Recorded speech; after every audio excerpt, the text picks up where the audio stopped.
나이에 따라 주로 사용하는 소셜미디어도 다르다는 이야기 혹시 들어보셨을까요?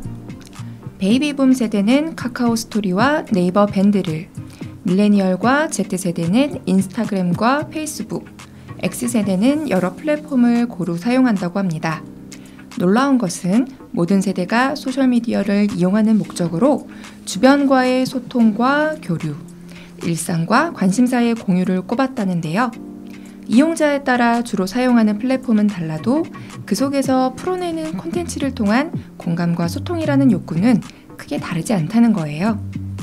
영화라는 공통분모로 모인 저희 팥죽 라디오 역시 지극히 사적이지만 누구나 공감할 만한 이야기로 여러분들과 함께 소통하고 싶습니다. 오늘은 저희와 함께 든든한 팥죽 한 그릇 어떠신가요?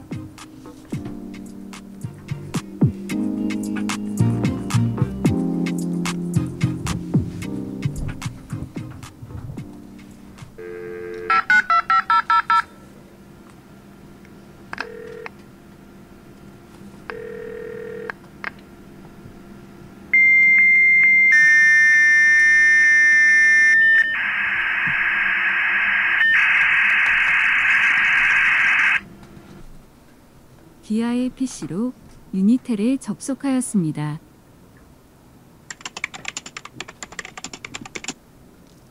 이팟치팟님이 팥죽 라디오 대화방을 만들었습니다. 팥죽 라디오 대화방에서 귀하를 초청하고 있습니다. 여행 건조증님이 입장하셨습니다. 세수하면 강동원님이 입장하셨습니다. 희바라기의 그녀님이 입장하셨습니다.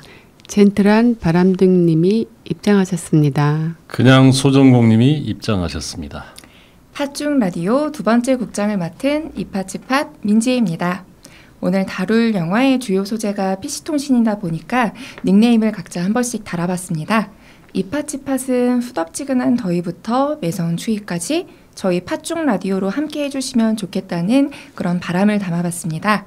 오늘 함께 해주실 팥죽 여러분들도 안녕하세요. 안녕하세요. 안녕하세요. 네, 각자 닉네임이 어떤 뜻인지 한 번씩 말씀 부탁드릴게요. 시계 방향으로. 네. 안녕하세요. 저는 여행 건조증이라고 지어봤는데 요즘 여행을 못 가서 안구 건조증처럼 여행 건조증이 생긴 것 같아서 이렇게 지어봤습니다. 저는 세수하면 강동원이라고 지어봤는데요. 다들 아침에 세수하고 샤워할 때 거울 보면은 뭔가 잘생겨 보이고 그러잖아요. 그 자신감 만땅을 이 닉네임에 담아봤습니다. 오늘은 세수 안 하고 왔습니다. 네, 저는 희바라기의 그녀라고 지어봤는데요. 저는 큰 의미를 둔 건 아니고 영화에서의 짝사랑 의미처럼 해바라기를 희바라기로 해서 그냥 직관적으로 한번 만들어봤습니다. 저는 바람둥이와는 거리가 너무 멀지만 닉네임만으로도 바람둥이가 되고 싶고 거기다가 젠틀한 바람둥이가 되고 싶어서 닉네임을 이렇게 만들어봤습니다. 저는 제 개인의 역사에 대해서 관심이 많습니다. 오래전부터 인터넷에서 가끔 소정공이라고 닉네임을 사용해 왔는데 제가 파평윤가 소정공파입니다. 네, 이렇게 개인 셀털까지 잘 들어봤습니다. 아이디나 닉네임 정하는 거는 언제 봐도 참 어려운 일 같다는 생각이 들거든요. 이렇게 간단하게 소개도 마쳤으니까 오늘 주제에 대해서 한번 얘기 나눠볼까 합니다. 고양이를 부탁해 이어서 팥죽 라디오가 골라온 두 번째 콘텐츠는 1997년에 개봉한 장윤현 감독, 한석규, 전도연 주연의 접속입니다. 영훈님께서 몇 가지 좀 키워드로 나눠보셨다고 하셔가지고요. 한번 들어볼게요. 네, 저는 이 영화를 라디오, PC통신, 짝사랑 이렇게 세 가지 키워드로 정리해보았습니다. 라디오는 동현의 직업이 라디오 PD라서 심야 라디오가 주는 은은한 분위기가 영화 속 전반적인 분위기를 이끌어가고 있고요. 당시 PC통신을 통한 만남이 많이 이슈가 되어 이 영화의 주된 소재가 되었죠. 그래서 PC통신도 키워드로 잡아봤습니다. 마지막으로 영화 속에 짝사랑을 하고 있는 인물들이 상당히 많이 나옵니다. 그래서 짝사랑을 세 번째 키워드로 정했습니다. 자세한 내용은 이따 장면 소개하면서 알아가 보도록 할게요. 그러면 말씀 주신 대로 오늘 주로 나눌 이야기는 이렇게 3가지 키워드가 될 텐데요. 또 상현님께서 또 다른 방법으로 접속을 또 보셨다고요. 네. 일반적인 멜로 영화는 두 남녀가 영화 시작에서 만나 헤어진 뒤 영화 끝에서 마침내 사랑을 이루는 이야기들이 많은데요. 동현과 수연은 그렇지 않습니다. 두 주인공이 영화가 끝날 때 처음 만나는 이야기 구조를 갖고 PC통신이라는 특성과 잘 맞아 떨어졌던 것 같아요. 서로의 정체를 전혀 알지 못하지만 채팅으로 지속적으로 대화는 나누면서 친밀감을 형성한 후에 만나기 때문에 이런 새로운 이야기가 가능했었던 것 같습니다. 네, 저는 이 영화에서 한석규와 전도연의 PC통신 접속 아이디죠. 그 해피엔드와 여인 2가 나누는 그 대화에 좀 집중하며 봤던 것 같아요. 과거 이제 그 익명성이 보장되는 곳이다 보니까 PC통신 채팅방에 여러 문제점들이 이슈가 되던 시절도 있었는데 이런 인연으로 이렇게 대화가 진행되면서 일상을 공유하고 또 서로에게 솔직해지는 공간이기도 하는구나 하는 생각을 하면서요. 실제로 제가 아는 분들 중에 부산과 이천에 사시는 두 분이 PC통신 채팅으로 만나 결혼하신 분들이 있거든요. 네. 와, 진짜 좀 새로운 네, 관시로 네, 보면 네, 진짜 네. 신기한 인연이네요. 네. 그러면 이렇게 본격적으로 저희 접속의 주요 장면 리뷰를 한번 나눠보겠습니다.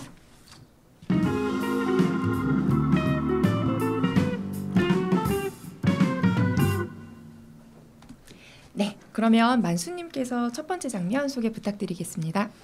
라디오 PD인 동현. 어느 날 그에게 벨벳 언더그라운드의 음반이 도착합니다. 헤어진 여자친구 영애가 좋아했던 앨범을 받아들고 동현은 그날 방송 예정되었던 곡 대신 벨벳 언더그라운드의 페일 블루 아이즈를 틀게 됩니다. 한편 수연은 룸메이트 희진의 남자친구이자 짝사랑 상대인 기철이 집으로 오게 되자 자리를 비켜주기 위해 집 밖으로 나섭니다. 라디오를 들으며 운전하는 중에 속도 높여 오는 차와 마주치지만 가까스로 핸들을 꺾어 위기를 모면합니다. 그때 흘러나오던 음악이 바로 페일 블루 아이즈였습니다. 네, 감독은 일일이 소개하지는 않았지만 우리는 영화를 보면서 나온 정보를 통해 영화 속의 함의를 추리해 볼 수 있습니다. 먼저 수신이는 불분명했지만 동현에게 벨벳 언더그라운드 LP판을 보낸 사람이 동현의 옛 연인인 영애라는 것을 알 수 있고요. 라디오에 페일 블루 아이즈가 나오자 갑자기 운전하던 차 속도를 올려 중앙선을 넘어 자살하려 했던 사람 역시 영애였다는 것을 추측해 볼 수 있습니다. 운명이라면 운명이었던 걸까요? 때마침 영애와 사고가 나려던 차가 수연이가 운전하던 차였다는 것을 보면 말이죠. 이 영화 속에서는 동현과 수연의 우연한 만남이 자주 반복되고 있습니다. 첫 번째 만남은 영화 오프닝에서 나왔죠. 우연히 각자 찾은 극장을 나올 때 비가 오고 그때 동현과 수연은 마주칩니다. 두 번째 만남은 LP를 구하기 위해 들른 음반가게 계단에서 스쳐 지나가면서 만났습니다. 그리고 세 번째 만남은 같은 지하철 안에서 서로 마주보면서 앉았었어요. 동현과 수연은 PC통신을 통해 온라인에서 그렇게 소통을 하며 서로 만나고 싶어 했지만 실제 오프라인에서는 3번을 스쳐 지나가면서도 서로를 알아보지 못했던 거죠. 영화 속에서 자주 등장하는 대사에 이런 내용이 있죠. 어느 쪽이든 애타게 찾고 있다는 건 인연이라는 증거고 만나야 될 사람은 반드시 만난다고. 이게 불교에서 말하는 회자정리 거자 필반이잖아요. 열렬히 좋아했지만 결국 어긋난 인연이었던 기철과 영애, 그리고 기철과 영애를 보내고 결국 만나게 된 동현과 수연. 결국 동현과 수연은 우연히 반복되어 필연이 되어버렸던 거죠. 만나야 될 사람은 반드시 만나게 됩니다. 전 동현이 그 페일 블루 아이즈를 틀기 전에 이제 DJ가 하는 대사가 좀 인상 깊었는데요. 세상에서 가장 무서운 습관은 기억이라고 하죠. 추억이라는 것이 때로는 자유로운 삶을 방해하기도 합니다. 라고 말을 하고 이제 페일 블루 아이즈를 틀어요. 근데 저는 그 멘트가 이제 동현이 하는 메시지라고 생각을 하는데 사실 이게 좀 부정적인 내용이라고 생각을 했거든요. 맞아. 그래서 뭔가 명예와의 기억이 자유로운 삶을 방해하고 있다는 내용으로 저는 받아들였고, 그래서 또 그 페일 블루 아이즈의 노래 내용을 보면 삼각관계, 뭔가 이루어지면 안 되는 내용의 노래예요. 그래서 그 멘트와 노래를 들은 영애는 이제 앞서 영은님이 설명해 줬듯이 차를 돌려서 마치 일부러 사고를 내서 죽으려고 하는 것처럼 저는 느꼈거든요. 그래서 그때 만약에 동현이 솔직하게 뭐 보고 싶었다, 뭐 널 기다려왔다, 만나고 싶다라고 이렇게 대본을 수정했다면 아마 좀 영화의 내용이 좀 달라졌을 수도 있다라는 생각이 들더라고요. 그래서 이 모든 게 우연이라기보다는 다 어떤 계획된 이야기라는 생각을 했었어요. 저는 상현님과 생각이 좀 다릅니다. 동현이 직접 수정한 라디오 멘트, 세상에서 가장 무서운 습관은 기억이라고 하죠. 추억이라는 것이 때로는 자유로운 삶을 방해하기도 합니다. 이 내용이 부정적인 것이라고만 볼 일은 아니다. 동현은 아직도 너 영예와의 기억과 추억으로부터 자유롭지 못하다. 나는 아직도 내 곁에 있다는, 만나고 싶다는 메시지를 간접적으로 던지고 있는 것이 아니냐. 그리고 결국 수연과 대화를 하게 되는 배경도 어떻게든 영혜를 만나려는 것에서 출발하지 않습니까? 페일 블루 아이즈라는 노래 가사도 잃어버린 사랑에 대한 그리움을 노래한 것이다. 부정적인 내용이라고 볼 수 없다. 저는 그렇게 봅니다. 동현의 라디오 멘트가 달라졌다고 해서 이후 영화 전개가 달라질 것이다. 저는 동의하지 않습니다.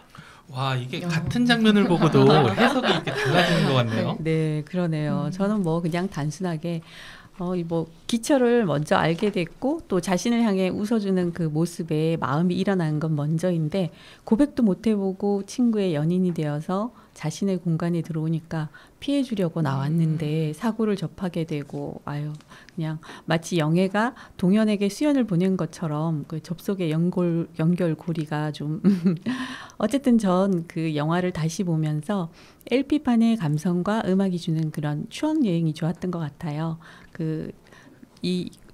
이 부분을 이제 보면서 조만간 내가 LP판 감상실에 한번 또 가봐야겠다 이런 생각도 들었고요. 사실 저는 이태원에 있는 그 현대카드 그 뮤직 라이브러리에 가끔 가거든요.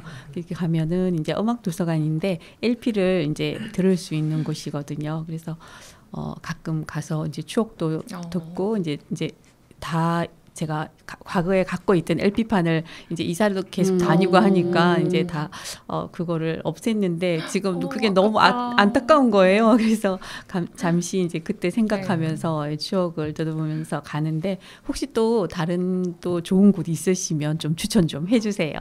전 젊은 시절에 그 동인천 쪽에 네네네. 아는 사람만 아는 심지다방이 있었어요. 네네. 심지다방에서 이제 그 퀸의 보헤미안 랩소디도 듣고 마이클 잭슨 음악도 들으러 가곤 했는데, 최근에 그 제물포 구락부 송악동에 제물포 구락부가 있거든요. 자유공원에 있는 거죠. 그래서 음악을 듣는데 최근 5월 20 며칠쯤에 신흥동 제물포 구락부 간당 모퉁이길이라고 다시 오픈을 했어요. 시민들한테 이제 시장 관사를 오픈하게 되는데, 시장 관사를 간단 모퉁이 집이라고 최근에 오픈했습니다. 거기에 지하에 홍보대사 아니시죠? 최근에 LP판 들을 수 있는 지하가 있어요. 1시간 대여할 수 있는데 거기에 귀한 LP판이 있답니다. 한번 가보십시오. 언제 우리 다 같이 한번 1시간 음악 들을 수 있어요. 예약을 하면. 신흥동에 있어요. 신흥동. 시민관사 있습니다. 시민관사. 많이 애용해 주세요. 남편님을 홍보대사로 인천시 홍보대사로. 네. 그러면 두 번째 장면은 제가 한번 소개를 드려볼게요. 기철이가 수연의 직장에 갑작스럽게 찾아가게 됩니다. 그날 저녁 희진과의 중요한 식사 자리에 수연이한테 함께 참석해달라고 요청하기 위해서였는데요. 돌아가는 길에 엘리베이터 안에서 기철이는 자신의 그 비뚤어진 넥타이를 수연이한테 매달라고 이렇게 하는 장면입니다. 저는 이 장면에서 얼마 전에 한창 이슈가 됐었던 깻잎 논쟁이 떠올랐습니다. 남녀 간의 친구가 될 수 있다, 없다를 떠나서 이성 친구의 넥타이를 매주는 거, 이거 아무 감정이 안 생길 수 있을까요? 여러분은 어떻게 생각하십니까? 이성 친구의 넥타이를 매줄 수 있다, 없다? 그렇게 생각하는 이유도 설명해 주시면 좋을 것 같습니다. 저는 깻잎 반대입니다. 깻잎만 반대신가요? 딴 거도 반대입니다. 이성 친구 간에는 절대 막 터치나 이런 게 있으면은 안 좋다. 서로를 위해서 좀 자제를 하는 게 좋을 것 같아요. 전혀 아까 아무런 감정이 없어도. 정기님이 네. 머리 빗겨달라는데 제가 안 빗겨줬어요. 저 남자친구가 있거든요. 네. 그러면 윤정희님은 어떻게 생각하시나요? 깻잎 논쟁. 떼줄 수 있다? 아니 의사를 존중해 주는 게 맞는 것 같고 뭐랄까요. 근데 상황에 따라 딱 무 자르듯이 안 된다라는 것보다는 네. 아니 급하게 면접을 봐야 될 그런 상황이다. 예를 들어 근데 같이 동행을 했는데 삐뚤어졌다. 다시 매야 될 상황이면 아니 그 의미를 부여하지 않으면 되는 거 아니겠습니까? 근데 면접에 친구와 같이 갑니까? 아직 갈 수도 있죠. 그건 그러면은 네? 그때부터는 저는 친구가 아니라고 생각합니다. 윤희님은 어떠세요? 깻잎 논쟁? 네. 깻잎 논쟁. 그러니까 저도 굳이 네. 굳이 네. 그러면 상현님은 어떻게 생각하시나요? 저는 절대 안 된다고. 절대 안 된다. 네. 그럼 거의 뭐 저희는 네, 굳이와 그쵸. 절대 안 예, 된다. 영호님은 어떠세요? 네. 저는 깻잎은 네. 뭐 떼줄 수 있다라고 생각을 하는데 네. 깻잎을요? 지금 여기서는 넥타이를 매주는 거잖아요. 네. 넥타이 매주는 거는 조금 뭔가 의미가 달라질 것 같아요. 아니 근데 보통은 넥타이는 남자들이 더 많이 매는 거고 그쵸.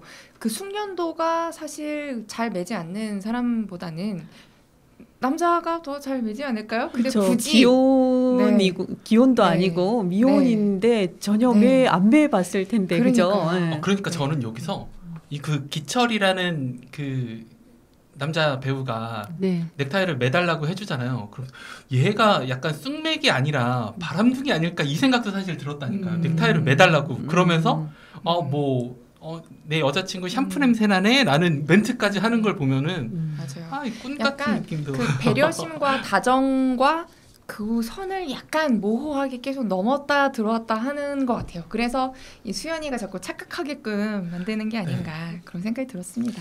근데 아무튼 참 어색한 장면입니다. 뭐냐면 그 넓은 공간도 아니고 엘리베이터 네. 안에서 더군다나 또 많은 탑승객이 있는 상황, 불가피하게 둘 사이가 좁혀질 수밖에 없는 그런 장면이었는데 저는 이 장면을 다른 장면에서 나오는 대사와 연결지어서 한번 보고 싶습니다. 네.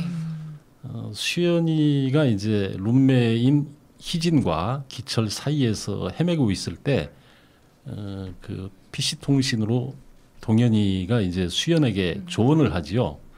친구 애인을 빼앗으라고 용기를 내라고 그런 얘기를 하는데 동현의 여자친구인 영애도 사실 보니까 이 동현이가 네. 선배가 군대 간 사이에 선배의 여자친구를 뺏은 것으로 보였어요. 영애가 동현을 선택했다고 얘기하지만 사실은 네. 어쨌거나 이 세 사람의 결말은 상당히 관계가 비극적인 결말이 되지 않았나. 선배의 자살, 그리고 동현과 영애의 결별, 그리고 영애도 자살이죠, 일종의. 차를 그렇죠. 자기가 예. 사고를 낸 거니까. 아무튼 비극적이에요. 동현은 아마도 이제 수연의 케이스를 통해서 수연도 이 삼각관계 인 수연의 케이스를 통해서 자신의 잘못된 결말을 바꾸고 싶은 그런 마음이 있지 않았나 싶었습니다. 해피엔드를 보고 싶었던 건 아닐런지. 그래서 닉네임도 해피엔드가 아닌가. 결국 수연이도 실패하지요.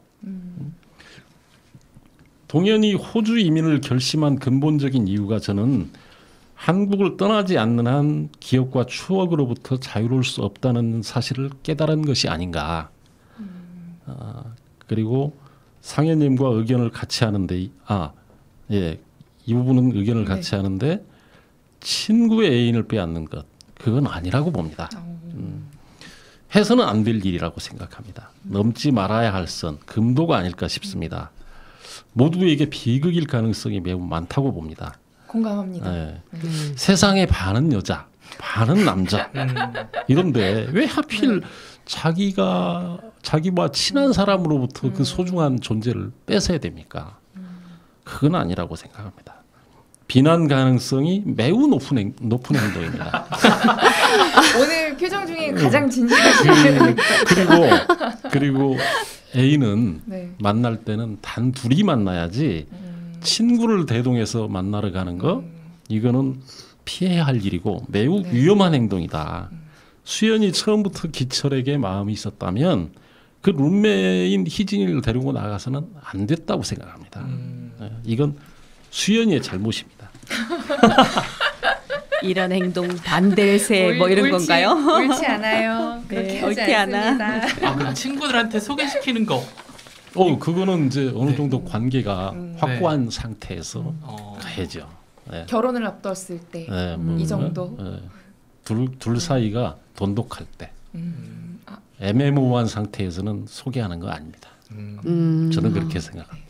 네. 삶의 네. 지혜. 네, 깊이가 느껴지는 것 느껴집니다. 네, 그러면 저도 네. 정기님의 의견에 되게 동감을 많이 하고 앞서 얘기해 주셨듯이 동현이 이제 수연한테 조언을 한 게 뺏으라고 얘기를 하잖아요. 근데 본인은 2번이나 실패의 경험이 있으면서 남한테는 그렇게 뺏으라고 하는 게 좀 이기적으로 보이기도 하고 사실 이해가 잘 안 네. 가기도 했는데 이제 네. 기철은 뭔가 그 다른 동현이나 다른 나이대에 비해서 좀 어린 설정으로 나오는 것 같아요. 이제 면접도 앞두고 뭔가 20대 뭐 많아도 중후반 이렇게 봐서 저는 그러니까 기철의 입장에서는 좀 너그럽게 봐줘도 네. 뭐 우리 순수한 친구 관계인데 네. 뭐 이런 것도 못 해줘 뭐 이런 느낌으로 받아들일 수도 있을 것 같고 수연의 입장에서는 오히려 그런 것 때문에 좀 더 속을 끓이는 상황이 있는 것 네. 같아요. 그래서 기철도 좀 깔끔한 연애를 하는 인물로 보이지 네. 않기도 하고 네. 저는 어장 관리가 맞다고 생각을 합니다. 경험이 그럼 있으신지? 아까 그 바람둥이 그 넥타이 그것도 약간 네. 그런 끼가 있었던 거네요. 어장관리 바람둥이. 본인은 어장 관리라고 네. 생각을 안 하지만 뭐 우리 친구 사이인데 이런 것도 못 해줘 좀 이런 느낌을 저는 좀 받았던 것 저는 같아요. 그게 어장이 확실하다고 생각을 했거든요. 왜냐하면 수연이가 그거를 애매해서 고개를 돌리고 있는데 빨리 해줘 하면서 한 번 더 보채거든요. 거기에서 저는 수연아 그거 하면 안 된다 이런 생각을 했는데 네, 여러분들의 이런 다양한 경험에서 기반이 되었는지 안 되었는지 모르겠지만 예, 이 깊은 이 노하우에 박수를 드립니다. 네. 그러니까 그 넥타이를 매주는 것도 매주는 건데 그 공간이 굉장히 좁은 맞아요. 엘리베이터 안이었잖아요. 네. 그래서 이제 사람들은 자꾸 비집고 들어오고 이제 기처럼 막 보채고 막 점점 밀착되다 보니까 수연이 이제 굉장히 어색해하고 또 당황해하는 그런 모습들이 그 화면을 보는데 굉장히 불편하고 안쓰러웠거든요. 저는 이 장면을 보면서 영화 내내 그 기철이 계속 수연한테 하는 행동들이 뭔가 좀 의심스럽기도 네. 하고, 네, 그 자기 여자친구가 다른 동료와 있는 모습에는 뭐 곁에 또 저놈이 있네 이러면서 좀 정색을 하면서 신경을 막 쓰고 네. 그랬잖아요. 그런데 이제 자신은 또 그 여자친구 선물에 딸린 그 열쇠고리를 네. 또 수연한테 선물로 건네고 자꾸 뭔가 여지를 주는 듯한 그런 행동들, 그런 걸로 이제 수연의 마음을 좀 알고 즐기는 것인지 네. 뭔지 오묘한 그런 것들이 조금 얄밉기도 맞아요. 하고 좀 네. 그랬었던 것 같아요. 네. 모든 여자한테 잘해주는 남자, 정작 여자친구는 정말 힘들거든요. 저는 기철이는 나쁜 남자라고 생각해요. 저도 공감하는 게 이 모든 역할 서로 짝사랑과 뭐 이렇게 계속 물려 있잖아요. 제일 나쁜 캐릭터는 저도 기철이다. 네. 라고 나쁜 남자. 생각합니다. 공감 안 하시는 분 공감입니다. 계시나요? 여지를 준다라는 게 네. 참 나쁜 것 네. 같아요. 네. 확실하게 아니면은 네. 딱 선을 딱 그어야지 좋은 건데 네. 뭔가 이 끈을 계속 연결해 놓는 이게 저희가 이 문제 굉장히 깊이 얘기하는 걸 보니까 다들 뭔가 경험이 있으실 것 같습니다. 이쯤에서 마무리하고 그 다음 장면 한번 넘어가 볼게요. 석윤희 선생님 한번 설명해 주세요. 네네. 동현이 연출하는 그 라디오 프로그램에서의 한 장면입니다. DJ는 여자는 이해받기 위해서가 아니라 사랑받기 위해서 태어난다는 그런 서양 속담이 있습니다. 이 말을 들으시는 분들 가운데에서는 그 페미니즘을 추구하시는 분들은 서운해하실 겁니다. 하지만 남자인 제 시각에서 보자면 상당히 설득력 있는 그런 얘기인가 아닌가 싶네요. 음악 들으시죠. 라는 멘트를 하는데요. 네, 이 장면입니다.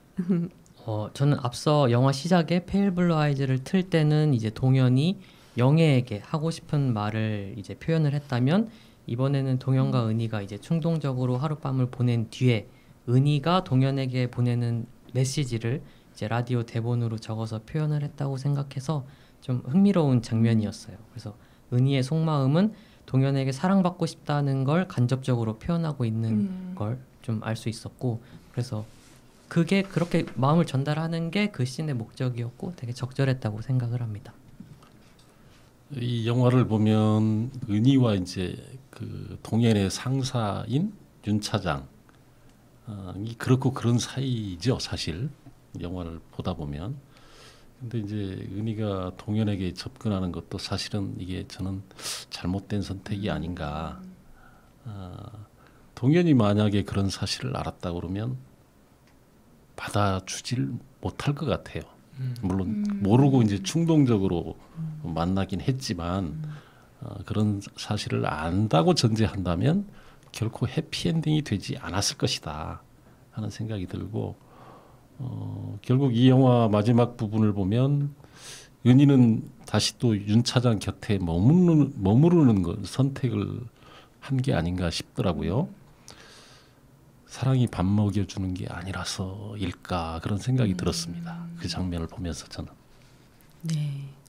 그 언젠가 그 여자는 자기가 사랑하는 남자가 아니라 자신을 사랑해주는 남자를 만나야 행복하다 이런 말이 좀 유행처럼 얘기를 했던 시절이 있었어요, 과거에. 그때는 이제 그런가 보다 했는데 지나서 요즘 가만히 생각해 보면 그럼 여자는 선택받는 입장이고 남자는 선택하는 주체로 이제 약간 수동적 여성상을 만드는 그런 말이 아닌가 하는 생각이 들기도 했거든요. 그래서 영화 속 그 라디오 프로그램 장면에서 여자는 이해받기 위해서가 아니라 사랑받기 위해서 태어난다 하는 그 DJ 멘트가 왠지 그 순간에 딱 들을 때 살짝 좀 뭔가 네. 그슬리는 느낌이 들더라고요. 그래서 요즘은 아이들 장난감에도 네. 이제 막 남녀 구분 라벨도 맞아요. 떼고 막 그런 남자도 또 울 권리가 네. 있다 막 이러는 시대인데 과거에 그랬던 것들이 역시나 네. 그랬구나. 약간 그런 생각이 들었습니다. 네. 이 영화가 네. 1999년도였나요? 98년도였나요? 97년도? 97년 같아요. 네. 근데 지금부터 한 20년 전에는 약간 네. 이런 예. 사회에 좀 팽배했던 게 있었던 것 그랬던 같아요. 것 같아요. 그 여자들은 뭐 공부를 많이 해도 그냥 이제 취업은 뭐 약간의 선택 그런 식이었던 것 같고, 약간 뭐 현모양처를 꿈꾸는 사람들도 네. 많았고, 그게 부모님들도 약간 그게 최고다, 이제 편안한 가정을 꾸리고 뭐 그런 게 최고다 이런 말을 했던 것 같은데, 그 편안한 가정을 꾸미는 거는 그거는 이제 좋은 게 맞는데 그 여자들의 어떤 네. 그죠? 맞아요. 예, 그 외적인 그런 뭐 일을 한다든가 그런 거에 있어서 네. 조금 그랬던 것 같아요. 나중에 저희가 만약에 라디오에서 네. 연애 관련해서 네. 뭐 토론을 할 기회가 네. 생긴다면 네. 저는 이 문장도 네. 한번 생각해 볼 네. 게 있는 것 같아요. 왜냐면 저는 사실 막 어떤 여성상을 강조한다기보다는 네. 전 요즘에도 뭐 친구들하고 얘기를 하다 보면 야, 그냥 뭐 너 좋아해주는 사람 만나 이런 얘기를 하기도 하고, 뭐 남자애들 같은 경우는 야 남자는 먼저 너가 좋아하는 여자를 만나야 더 뭐 오래 연애할 수 있다, 뭐 그럴 수 있다 이런 얘기를 종종 하긴 하거든요. 그래서 이게 뭐 어떤 여성상을 뭐 제안한다기보다는 정말 실제 사례에서 어떤 정말 실제 네. 경험들이 이런 걸 반영을 하는가 뭐 이런 거에 대해서 네. 나중에 뭐 토론을 해봐도 재밌을 네. 것 같아요. 이게 네. 네. 토론하실 때 근데 유부남이신 분들 자유롭게 토론 가능하시겠습니까?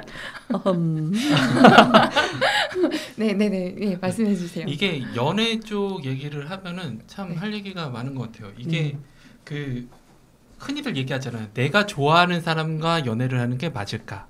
나를 좋아하는 사람과 연애를 하는 게 맞을까? 여기서도 상당히 생각들이 많이 갈릴 거예요.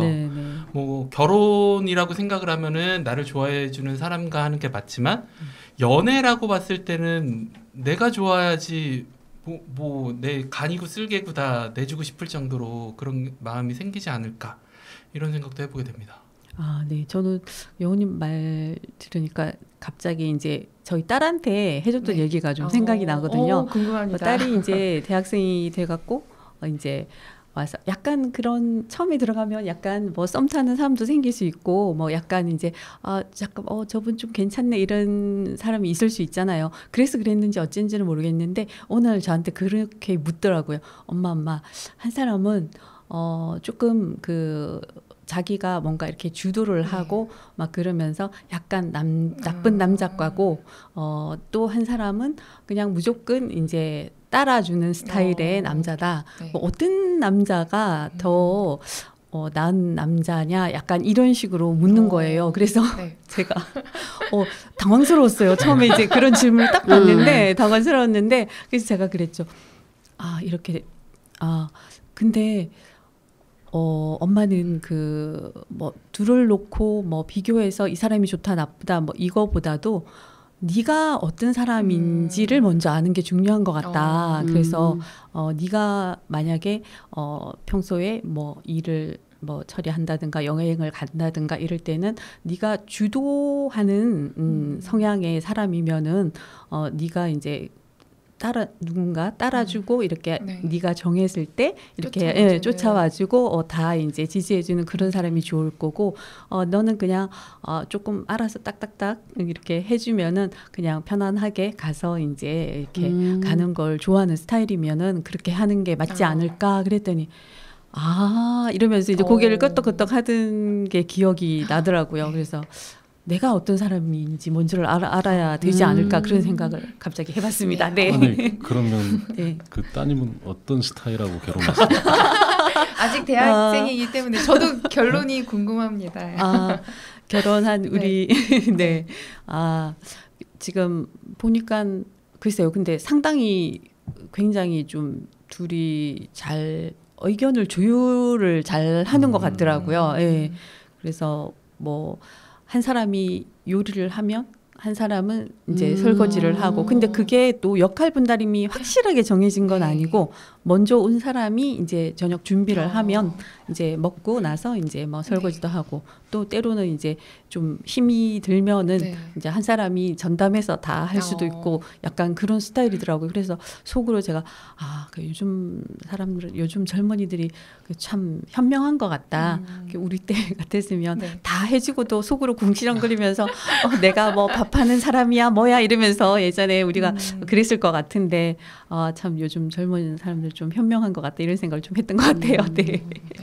되게 그 경계 없이 서로 이렇게 함께 사는 모습이 되게 참 예뻐 보이네요. 예, 근데 이제 뭐 그 저희가 띄엄띄엄 본 거고 그 속은 이제 알 수 없죠. 그 안에 들어가봐야 이제 아는 건데. 자식도 모른다. 그렇죠. 자식도 몰라요. 네.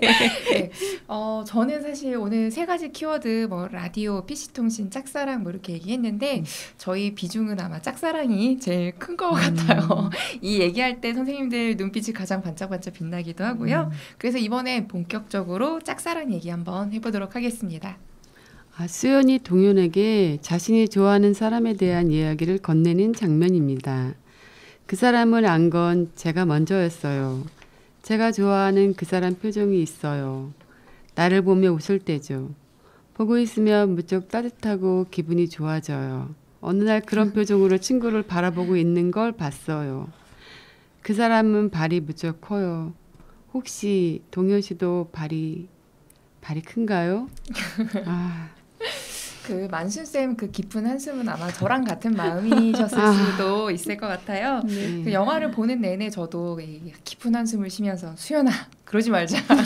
가슴이 그런- 묻어져요. 네, 그런 짝사랑 하지 말자. 그렇게 계속 이제 되뇌이면서 영화를 봤었거든요. 그래서 기철이는 굉장히 다정한 사람이지만 연인으로서 저는 이렇게 믿음직스러운 사람은 아니라는 생각이 들거든요. 그래서 수연이가 이제 기철이 얘기를 할 때 그 거울 옆에 인어공주가 보이는 거예요. 그래서 기철이 발이 큰데 당신은 어떤가요? 이런 정신 못 차리는 이런 질문을 던지는 그런 상황에서 옆에 그 인어공주가 보였을 때 수연이랑 겹치면서 그러지 마 이러면서 왔던 것 같습니다. 와, 거울에 인어공주 인형이 있었었나요? 네, 그게 그 사이드에 구석에 이렇게 붙어 있었어요. 네. 저는 영화 보면서 전혀 그런 거 생각도 못했었는데 관찰력 대단하신 네, 것 같습니다. 그런 거 숨은 그림 찾기 이런 거 잘하시죠? 조금 합니다. 저는 그 인어공주 얘기가 궁금한데 어떤 얘기가 담겨 있을까요? 그 인어공주도 어떻게 보면 대표적인 짝사랑의 그런 아이콘이잖아요. 근데 수연이는 만나게 될 사람은 결국엔 만난다. 이런 그런 깊은 믿음을 갖고 있는 사람이지만 사실은 현실에서는 짝사랑에 이제 빠져서 아무것도 할 수 없는 그런 상황이기 때문에 그렇게 수연이의 마음을 대변해주는 그런 공감이 되는 그런 캐릭터로 그 장치로 쓰인 게 아닌가라는 생각을 해봤습니다. 저는 좀 전에 그 만수님의 그 대사를 들으면서 불현듯 머릿속에 스쳐 지나간 생각이 이 수연이가 약간 금사빠 기질이 있는 거 아닌가 이 생각도 살짝 드네요. 금사빠 기질. 분명히 좋아하는 그 남자친구가 있는데 또 채팅으로 몇 마디 나눴다고 해갖고 수연 씨도 발이 큰가요? 이런 걸 얘기하는 걸 보면 금사빠 기질도 보이는 것 같습니다. 아니, 제가 생각했을 때 기철이한테 너무 빠져서 그냥 기철이한테 포인트를 주면서 발 사이즈 어때요? 이렇게 물어본 건 아니었을까 이런 생각도 들기도 네, 하거든요. 맞아요. 그런 것 네. 같아요. 금사빠 아닌 건가요? 아닌 것 같아요. 이렇게 같은 장면이어도 이렇게 두 분이서 또는 저까지 이렇게 네. 보는 시선이 또 다르니까 또 네. 해석도 또 재밌네요. 네. 그러니까요. 저는 지금 이 짝사랑 가운데서도 또 애매한 삼각관계가 나타나는 것을 또 관심 있게 지켜봤는데요.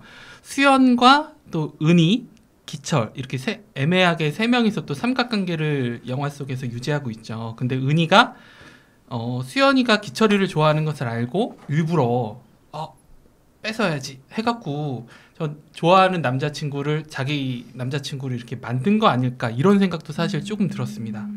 근데 은희가 수연이 대하는 거 보면은 영화 속에서 대하는 걸 보면 공주가 하녀 부리듯이 막 이런 느낌이 조금씩 받았거든요. 저 같은 경우는 술 마실 때마다 수연이 불러서 택시기사 취급하기도 하고 또 넥타이 선물할 때도 처음에는 마음에 안 들었다라고 이야기하다가 수연이가 이거 잘 어울릴 것 같아 라고 하니까 그런가? 이러면서 자기가 이제 골라가지고 또 선물하기도 하고 이런 거 보면은 또 나중에 또 수연이가 포항 다녀온 것을 또 은희한테 들키고 나서 다시 기철이한테 되돌아가기도 하죠.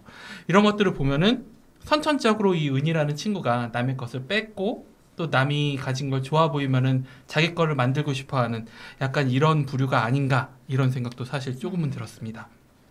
근데 분명히 제가 단언할 수 있는 거는 이 영화 속에서 은희하고 기철이가 다시 만났잖아요. 근데 다시 만나서 연애를 해도 얼마 안 가서는 다시 헤어졌을 거라고 분명히 생각을 합니다. 왜냐면 이런 연애는 보통 오래가기 힘든 것 같아요. 희진이었죠. 희진이에요. 은희가 아니고. 희진. 그래서 저도 네. 잘못 알고 있는데. 왜냐면 은희 캐릭터를 굉장히 마음에 들어 네네네. 하셨거든요. 그러니까. 네. 그래서 마음이 조금 새어나온 게 아닌가 네. 이렇게 생각해 봅니다. 사심이 들어간. 그렇죠. 네. 사신방송. 강동원 사신방송. 그러니까. 저 장면을 보면서 그 수연이 기철과 친구를 뒤로 하고 이렇게 딱 나가다가 이제 그 현관 앞에 놓인 그 기철의 신발을 신어보다가 그 기철이 인기척에 이제 화들짝 놀라면서 그러는 모습이 생각이 났거든요. 진짜 맴짓이에요. 진짜 그 시청자 여러분들 짝사랑은 너무 오래 하지 마세요. 네. 저는 여기서 또 PC통신이 가신 익명성 때문에 수연이가 동현이한테 이런저런 속마음을 막 미주알고주알 다 얘기했던 게 아닌가 하는 또 생각도 해봤습니다. 사실 연애 고민이라는 게 주변 지인들한테 하기는 좀 어려운 경우가 있잖아요. 이럴 때는 오히려 PC통신으로 모르는 사람한테 속마음을 얘기하면서 거기에 대해서 뭔가 해결책을 찾고 이러는 것들이 좀 마음을 털어놓기가 편한 것 같다라는 생각을 해봅니다. 이렇게 속마음을 많이 털어놨던 동현이기 때문에 이 영화 내내 만나고 싶어 했던 건 아닐까 이런 생각도 들고요. 예. 깊은 짝사랑.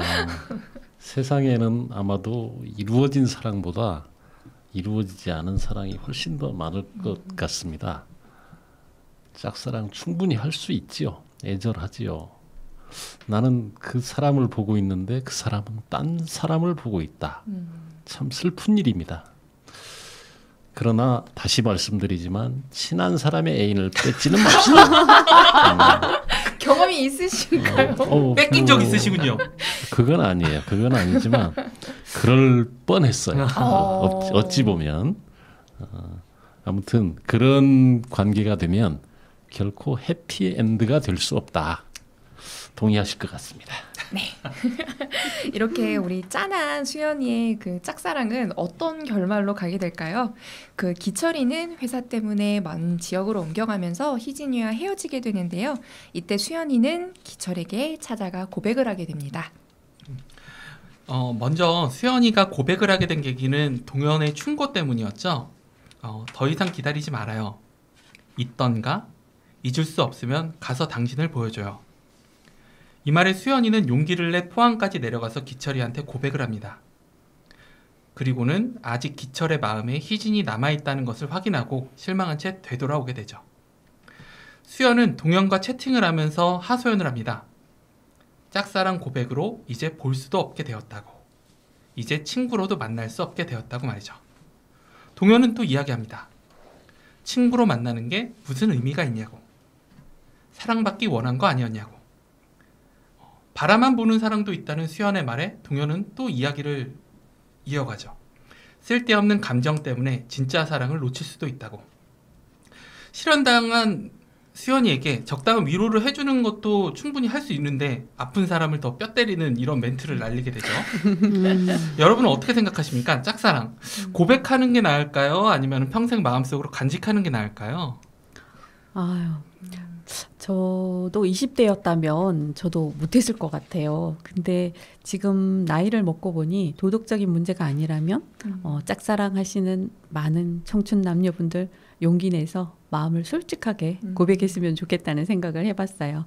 고백했다가 거절당하면 또 한동안 마음이 좀 아프고 힘들겠지만 그 자리에 또 딱지가 앉았다가 떼지고 그러고 나면 또 더 단단해진 그런 마음으로 다른 인연도 또 품을 수 있을 것 같아요. 그렇게 또 사랑을 또 배우고 인연을 배우고 삶을 배우게 되는 것 같아요. 네.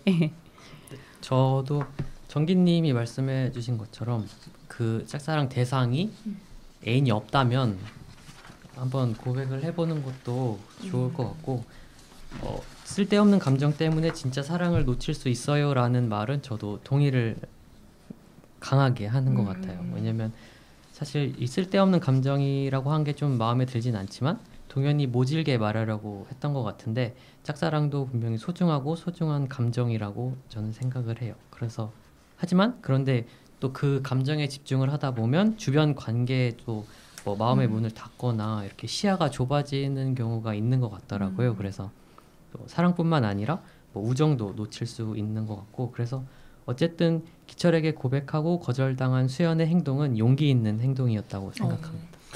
이 부분에 대한 정리는 좀 필요할 것 같습니다. 애인이 있는 상대는 고백하지 말라는 얘기는 아닙니다. 저는 뭐냐면 자기와 친한 사람과 애인인 관계 이런 것을 끼어들지 말자는 얘기지. 그렇게 깊은 뜻이? 아니 그러니까 그럼 상대방이 애인이 있는데 고백을 그렇죠. 해도 가능한 건가요? 그렇죠. 내 영역이 아닌 다 그렇죠. 영역의 사람이 아니, 그러니까 괜찮다. 고백할 수 있죠. 그거 고백을 하지 말자 그 얘기는 아닙니다. 저는 남의 골대에 골은 넣되 아니 그러니까 그렇죠. 자신의 골키퍼가 있다고 그래서 골이 안 들어가는 건 아니지 않느냐. 다만 네. 그 나와 친한 사람으로부터 뺏지 말자. 어? 그거는 네. 비극이다. 네. 그거는 상도덕은 지키자. 그렇죠. 일종의 그 넘지 말아야 될 선이 있다는 거지. 애인 있는 상대는 무조건 고백해서는 안 된다 이 얘기는 아닙니다. 저는 이 말씀을 들으면서 만순 쌤 이야기는 꼭 들어야 될 것 같은 그 표정을 주셨습니다. 네. 의견. 저는 고백도 하지 말라는 말로 오해했어요. 짝사랑 네. 남자친구. 오. 저는 그렇게 받아들여갖고 그랬습니까? 그럴 수도 있겠구나 생각을 했는데 아닙니다. 생각이 지금 달랐군요.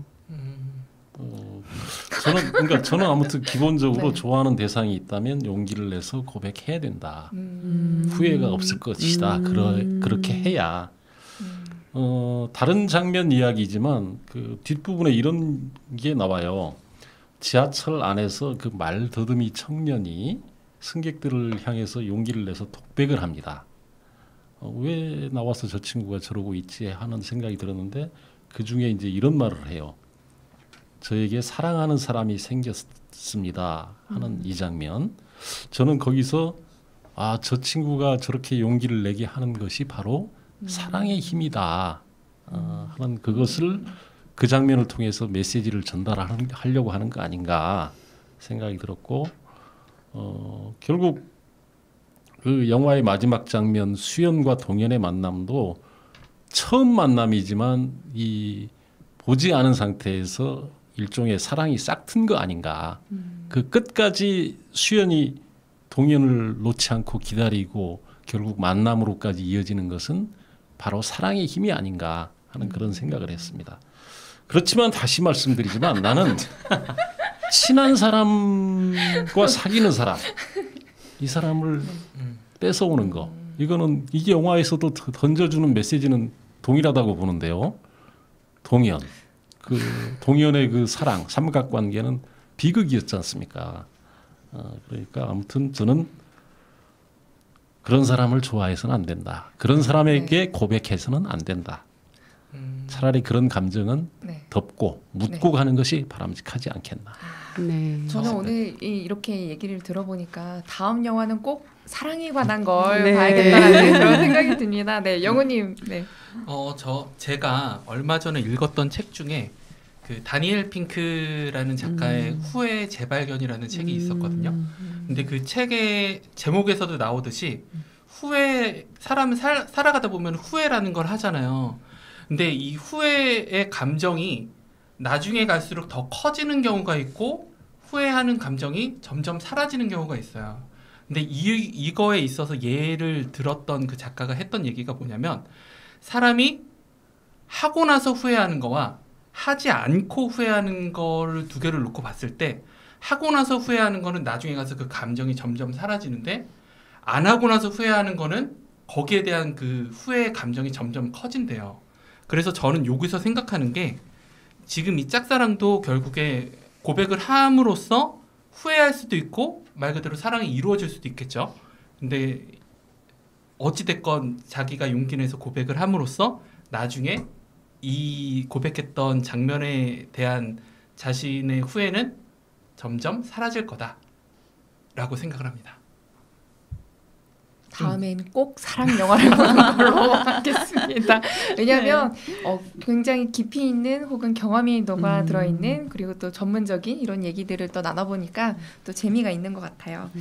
이렇게 저희가 영화 벌써 후반부를 향해 달려가고 있는데요. 다음 장면 혹시 어떤 건지요? 예, 동현과 수연이 PC 통신에서 이제 주고받는 대화 뒤로 각자의 일상을 보여줍니다. 폴라로이드로 자신을 찍어보는 동현과 셀프 염색을 하는 수연이 서로 대화를 주고받습니다. 오래 기다리지 않아서 좋다. 늘 약간 흐릿해서 좋다. 쉽게 구겨지지 않아서 좋다. 한 장밖에 없어서 좋다. 골고루 염색한 여자는 세심한 여자. 부분 염색한 여자는 적극적인 여자. 새카만 머리를 그냥 두는 여자는 고집스러운 여자. 적절한 표현입니까? 97년도 영화니까요. 네. 저 장면 자체는 흥미롭지 않았는데 같이 나오는 이제 아까 앞서 말씀해주신 대사들이 좀 흥미로웠던 것 같아요. 좀 뜬금없기 영화 내용과는 좀 뜬금없기도 하고 90년대 광고를 연상하게 하는 대사들이나 이런 화면을 느낄 수 있었고 딱 폴라로이드나 뭐 즉석 사진기나 셀프 염색이 당시 좀 젊은이들이 많이 하는 좀 세련되고 트렌디한 문화였다는 것을 보여주는 장면이 아니었을까 생각합니다. 그때 셀프 염색이라기보다는 그때 브릿지라고 해가지고 이렇게. 머리를 조금만 이렇게 네. 탈색하고 이러는 게 상당히 유행이었죠. 초등학생들도 되게 많이 하고 다녔던 걸로 그렇죠. 기억합니다. 집집마다 엄마들이 그 호일로 이렇게 그렇죠. 맞아요, 네. 맞아요. 연예인들도 맞아요. 되게 이렇게 네, 많이 네, 하고. 맞아요. 네, 그랬던 기억이 납니다. 역시 이런 옛날 얘기를 하다 보면은 그 연배로 보이진 않지만 영우님께서 굉장히 많이 알고 계시는 것 같다는 그런 생각이 들어요.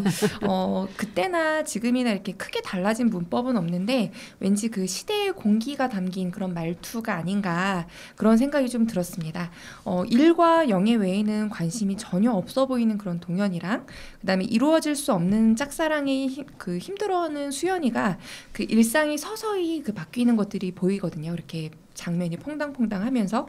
근데 저는 이렇게 보면서 연달아 저희가 두 번째로 이렇게 오래된 영화들을 봤잖아요. 고양이를 부탁해도 그렇고 이것도 그렇고 이제 그 밀레니엄 시대의 전후에 이렇게 영화를 봤는데 저는 보면서 아까 이제 인어공주 본 것처럼 이렇게 뒤에 보이는 간판이나 화장품 브랜드나 이런 거 보면서 한미은행 없어졌지. 그리고 또 저런 거는 아직 남아있지. 이런 거를 조금 보게 되더라고요. 그래서 그 수연이 화장대를 그래서 인어공주도 보고 저거 아직도 나오는 제품인데 이런 식으로 저는 또 이렇게 사이드 이렇게 좀 봤던 것 같습니다. 저는 아까 윤정기님이 소개해 주셨던 이 PC통신 장면에서 이 PC통신의 특성을 상당히 많이 다시 느낄 수 있었는데요. 이때는 BBS라 그래가지고 게시판에 좋은 글, 재미난 글, 뭐 공감 가는 글, 뭐 예쁜 꽃사진, 뭐 이런 것들 상당히 그 게시판에 많이 올려놓고 서로 그냥 오늘날 좋아요 누르듯이 네네. 많이 그렇게 체크하고 이랬던 게 상당히 많았었죠. 이 장면도 그때 PC통신의 그런 모습을 감독이 담아내고 싶어서 이렇게 연출한 장면이 아닐까 이런 생각을 해봤습니다. 또 생각해보면 이 장면에서부터 점점 동현과 수연이 서로의 삶에 좀 동화되고 좀 서로가 좀 조금씩 생각나고 그런 순간이라고 좀 생각이 되더라고요. 채팅이긴 하지만 서로의 일상을 좀 공유하면서 그러다 평상시에 서로 생각이 나기도 하고 뭐 대표적으로는 동현이 편의점에 갔는데 이제 직원이 눈물약을 넣고 있으니까 안구건조증이에요? 하면서 이제 막 아는 척을 하잖아요. 그래서 뭐 눈물샘이 막혀가지고 뭐 이렇게 눈물이 안 나오고 뭐 수연이가 동현에게 눈물약을 이야기해줬고 뭔가 일상에서 동현이 수연을 떠올리기 시작했다는 거를 좀 표현한 것 같아요. 서로 이제 조금씩 마음이 가기 시작하는 것 같죠. 근데 상현님 그 장면은 기억 안 나십니까? 그 동현이 편의점 직원한테 안구건조증이에요? 라고 부르니까 그 편의점 직원이 아니요 눈병이에요. 눈병이에요. 자꾸 쳐다보지 마세요. 얼마요? 라고 얘기했던 거. 아니 저 여기서 영화 보면서 진짜 웃었던 장면이 몇 개 안 되거든요. 근데 이 장면에서 완전 빵 터졌어요. 아니 없는 눈병에 걸렸는데 편의점 물건을 이거저거 다 만지면서 이러고 있었다는 게 완전 대놓고 병든 퍼뜨리는 거 아닙니까? 맞아요. 거스름돈 돌려받고 눈이라도 비비면은 다 눈병 걸리는 거예요. 진짜 오늘날 그 코로나로 인해 가지고 되게 방역에 대한 관심들이 많아지는데 이 장면 보면서 완전 진짜 엄청 재밌었던 기억이 납니다. 네. 그리고 이 영화가 1997년도에 개봉을 했잖아요. 네. 근데 이 당시 때는 안구건조증이 뭐 불치의 병이라고 그 영화 속에서 나오는데 오늘날에는 또 안구건조증 치료제가 또 나왔죠. 이런 거 보면은 정말 시대가 많이 흘렀다라는 것도 느낄 수 있었습니다. 네, 그렇죠. 저는 그 늘 뭔가 좀 그 절제되고 좀 조심스러운 그런 표현들의 대화가 오고 가다가 이제 이 장면에서 뭔가 자연스러운 표현 그리고 일상의 어떤 경쾌하게 이제 공유를 하고 경쾌하게 흐르는 그런 장면이라서 큰 의미 없이 그냥 이 장면 자체가 굉장히 좋았던 것 같아요. 무슨 광고를 한번 하나 보는 것 같은 그런 느낌. 네. 혹시 뭐 다른 의견 있으실까요, 만순쌤? 저도 그 장면 재밌었던 것 같아요. 그 우울하기만 했던 거였는데 일상생활에서 이제 자연스럽게 사람들과 묻어나는 것도 참 좋았던 것 같아요. 네. 네, 손 드셨는데. 네. 그래요. 아무튼 이 장면이 상황의 전환 네네. 그런 부분인 것 네. 같기도 네. 하고 또 뭐랄까 사랑은 함께하는 시간이다 그런 말도 있죠. 근데 이제 이 사람들이 만나지는 않았어도 대화를 그렇게 자주 한다 하는 자체도 역시 함께하는 시간의 연장이라고 볼 수 있지 않나. 그런 것 같아요. 네, 제 개인적인 경험을 하나 말씀드리자면 네. 저는 저희 집사람은 처음 만나서 그 제안을 한 게 하나 있어요.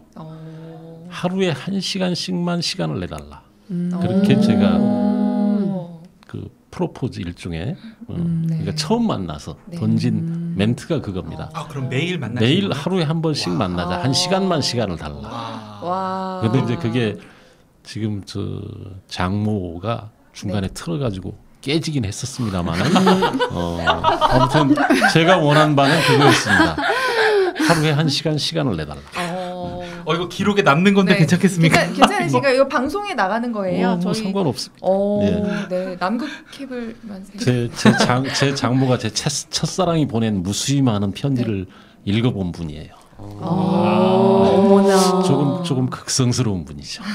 근데 편지를 다 읽어봤음에도 허락을 하셨다는 건 그러니까, 결국에 네. 괜찮은 사람이다라는 판단을 하시지 않았을까요? 그죠. 좋게 마무리해봅니다. 그 편지를 읽는다는 그 자체가 벌써 어느 정도 염두에 두고 있기 때문에 이제 이런 거를 또 관심 있게 읽어보게 되는 거죠. 관심이 없으면 아예 그 편지를 읽지도 않을 것 같아요. 그런데 아마 지금은 후회하고 계시지 않을까 그런 생각이 듭니다. 저도 저의 셀프 TMI를 좀 던져보자면 저도 그렇게 주고받았던 편지를 엄마가 보고서 아빠한테 쟤는 안 돼.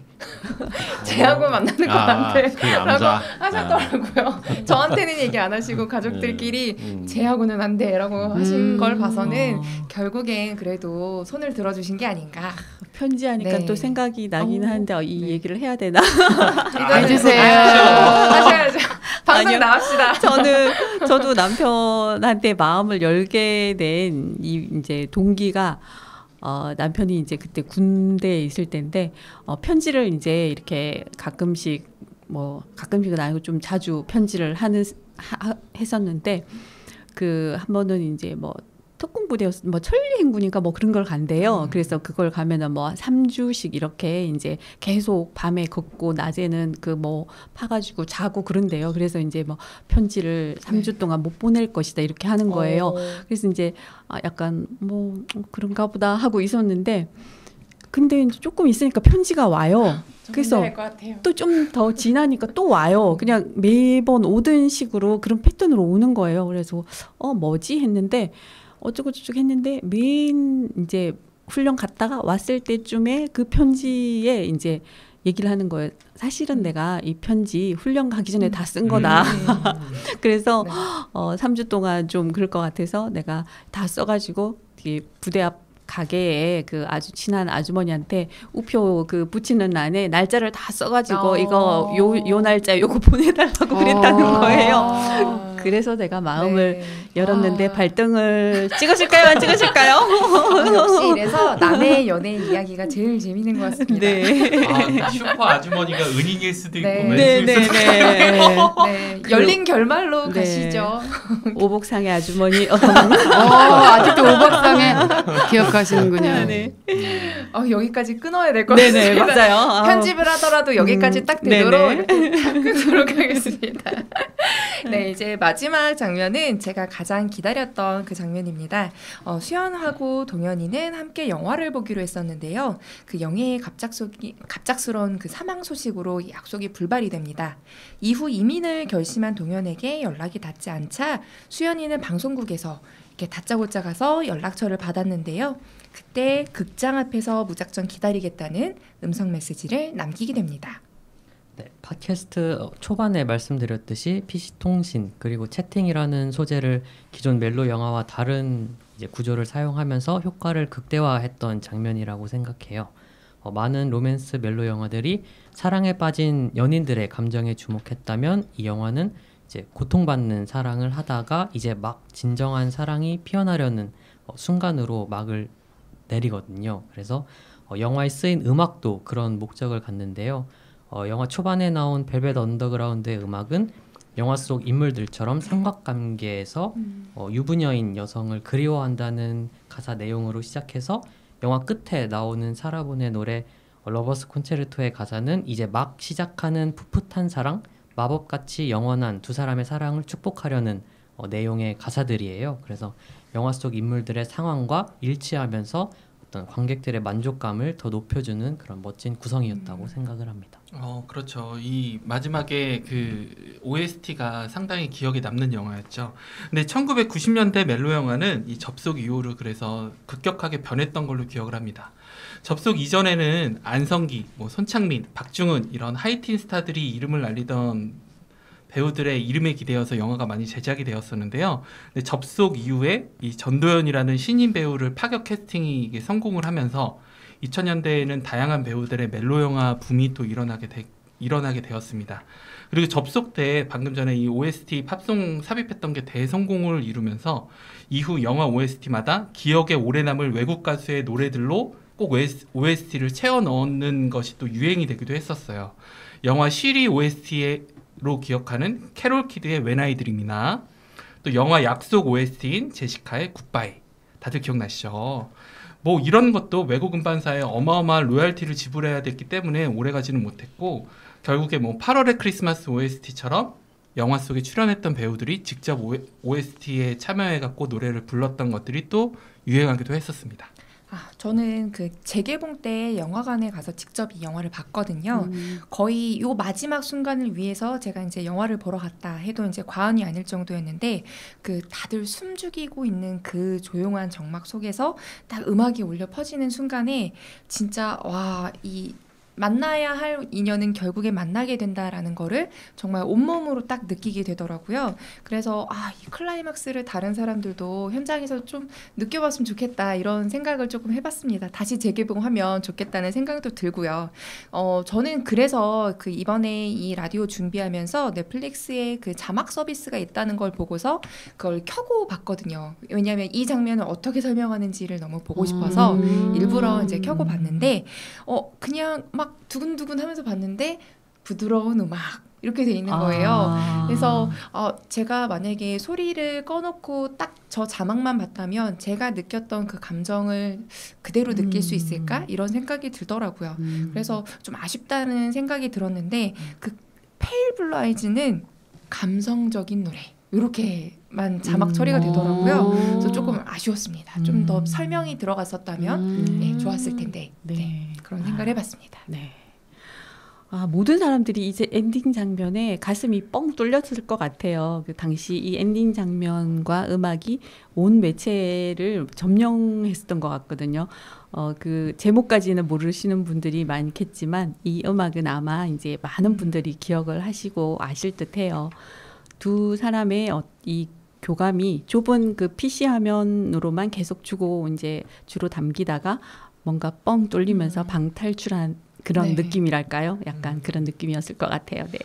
그러니까요. 그 영화 내내 그냥 되게 답답해함에 지쳤던 관객들이 이 마지막에 이 OST가 뻥 하고 나올 때 맞아요. 가슴 뚫림 느꼈겠죠.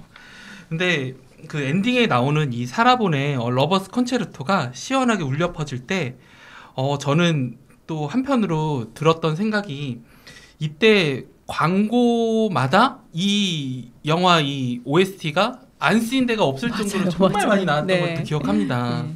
근데 또 한편으로 또 제가 지금 나왔던 이 사라본의 이 러버스 컨체르토도 좋아하지만 또 홍콩 배우이자 가수인 지네리미 불은 또 러버스 컨체르토를 또 상당히 좋아했었어요.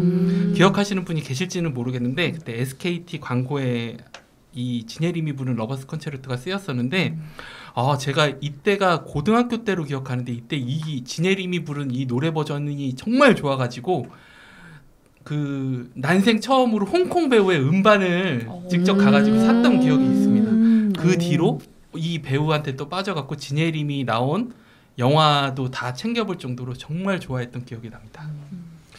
조금 다른 얘기입니다만은 저는 뭐 이 영화는 물론 해피엔딩입니다. 그렇지만 그 장면을 보면서 저는 다른 그 과거의 경험, 제 경험은 아니지만 이 떠오르더라고요.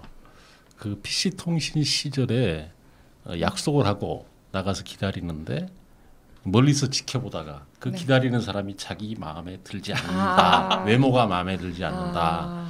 그래서 나타나지 않고 사라지는. 2층에 이렇게 있었지만 얼굴을 보고 아닌 순간 아닌 척하고 내려간다. 이런. 뭐 이제 그렇죠. 동연 같으면 네. 그 외모가 마음에 들지 네. 않아서 그냥 네. 슬그머니 내려가 버릴 수도 있는. 네. 근데 PC 통신 시절에 접속 말 그대로 접속하러 갔는데 그 접속이 불발되는 그런 사례들이 많이 있었을 거예요, 진짜. 번개팅이라 그러죠. 갑작스럽게 이렇게 약속을 정해갖고 네. 만나기로 하는 거. 근데 정기님도 그랬던 경험이 혹시 있으신가요? 불리한 기억이라서 기억이 안 나는지 모르지만 기억이 잘 안 납니다. 불리한 기억 너무 웃기고. 네. 다음번에 각자의 이야기를 서로 터는 그런 시간을 가져봐도 정말 시청률이 터질 것 같습니다. 안 좋은 기억이 하나 있긴 있어요. 네. 이런 대학 적극적인 1학년 때 첫 미팅이었나? 근데 이 친구가 자기 마음에 제가 안 들었나 봐요. 그랬는데 그당 1학년 때 저 담배를 제가 안 피웠는데 제가 83학번이에요. 근데 이 친구가 여대생이었는데 제 앞에서 담배를 물더라고요. 그때만 해도 여자가 담배 피는 거 그렇죠. 쉽지 않은 선택이잖아요. 근데 그걸 그대로 그냥 보여주는 거예요. 한마디로 얘기하면 너 마음에 안 들어 이 얘기가 같이 받아들여졌어요. 그랬을 것 같아요, 진짜. 네. 왜 좋은 모습만 보여줘야 돼도 시원찮을 판에 네. 그런 모습을 보였다라는 거. 아니면 아주 솔직하게 그냥 까놓고 그럴 수도 있지 그럴 수도 않을까요? 있죠. 네. 보자 하는 네. 그런 의사표현일 수도 네. 있지 않나 싶긴 한데 쉽지 않았어요. 그 그대로 당시에. 애프터가 성공했습니까? 아이가 불발했죠. 마음에 안 들었던 거군요. 안 좋은 기억. 역시 다시 한번 말씀드리지만 남의 연애 얘기가 제일 재밌습니다. 네. 그래서 다시 영화 장면으로 돌아오면 돌아오도록. 아마 동현이 수연을 이제 위층에서 내려다 보는데 아마 정민님처럼 그때 그 마음이었을지도 몰라요. 너 어떻게 생겼는지 좀 보고 싶고 너 뭐 어떤 사람인가 나한테 진심인가 이런 마음으로 이런 태도로 보이는 것 같아서 사실 저는 별로 그 행동이 마음에 들지 않았는데 좀 더 생각해 보니까 이제 수연은 짝사랑에 실패하고 좀 어느 정도 성장을 했다면 동현은 아직 좀 과거의 사랑에 머물러 있고 동현도 좀 완벽한 인물은 아니다고 생각이 들어서 뭔가 수연에게 충고하듯이 하지만 결국 자신도 좀 실패한 사랑에 목을 메고 있었던 거잖아요. 그래서 동현의 행동이 마치 좀 두려움에서 비롯된 방어 기제 뭐 이런 것 같다는 생각이 들면서 좀 안쓰러워지는 감정도 좀 생겼던 것 같아요. 그래서 만약에 해피엔딩으로 수연과 동현이 이제 영화 끝나고 미래의 연인이 된다면 이 관계의 주도권은 수연이 가질 것 같다고 생각을 하고 왜냐하면 먼저 용기 낸 것도 수연이고 계속 기다려준 것도 수연이고 해서 동현이 수연을 만나서 좀 잘 회복됐으면 좋겠다고 생각을 했어요. 저는 근데 방금 이 상현님의 의견에 동감이 안 가는 게 먼저 지금 이 만나게 된 상황을 보면은 갑과 을의 관계가 이미 확실하게 딱 정해진 것 같다라는 생각을 해봐요. 그 동현은 갑이고 기다리게 하는 수연은 을이죠. 근데 이 갑과 을의 관계는 연애를 해보신 분들 다들 느끼시겠지만 쉽게 바뀌지 않습니다. 이거 절대 쉽게 바뀌지 않아요. 그래가지고 끝까지 동현은 약간 무뚝뚝하면서 가끔씩 뭔가 당근을 던져주는 약간 이런 모습으로 계속 나오지 않을까 이런 생각을 해봅니다. 저는 상현님 의견에 공감합니다. 저도 제 의견을 말씀드렸을 때는 저는 수연이 갑이라는 생각이 있었고 오히려 동현이 을이라고 생각을 했었어요. 그래서 동현이 뭔가 수연으로부터 이제 치유받고 회복되는 그런 거를 생각을 했었어요. 사실 뭐 이 영화가 던져주는 메시지라면 메시지인지 모르겠는데 만날 사람은 만나게 된다? 뭐 필연적인 그런 이야기를 한다고 할 수 있는데 저는 이 두 사람의 만남이 과연 그런 만남이냐? 그게 아니다. 서로가 매우 많은 용기를 낸 거다. 그리고 그 용기, 더 큰 용기를 낸 것은 수연이고 끝까지 갈등하고 그 두드려봤던 거는 동현이 아닌가. 네, 그런 차원에서 볼 때 저는 그 주도권이 누구야? 수연이에게 있을 것 같다. 아무튼 부부든 남녀 관계든 대등한 관계는 없다. 대등한 관계는 없는데 수연에게 그 주도권이 있을 것 같다는 상현님의 의견에 저는 공감합니다. 저는 사실 연인 관계, 뭐 부부 관계에서의 갑과 을이 나눠진다라는 그런 표현은 저는 사실 별로 개인적으로는 좋아하지는 않는 표현이지만 어떤 인물의 어떤 능동성을 따져봤을 때 앞서서 말씀 주신 대로 수연이는 결국엔 짝사랑도 고백을 해보고 가서 돌다리도 두드려보고서 다시 돌아오는 그런 사람이고 성장을 하는 캐릭터이기 때문에 저는 이 관계의 시작과 끝은 수연이라는 거에 대해서는 저도 동의하거든요. 하지만 갑과 을이라는 표현은 저는 쓰지 않도록 하겠습니다. 네, 저도 네. 수연이가 상처받았던 사람이었는데 동현이도 물론 그랬고요. 근데 지금은 상처받았던 사람들이 만나서 완성체가 돼서 저는 갑과 을이란 그것보다는 저는 노년까지 바라봤어요. 같은 것을 바라보는 연인이었다가 부부였다가 노년에서 옛날을 회상하는 그런 것까지 저는 희망적으로 봤어요.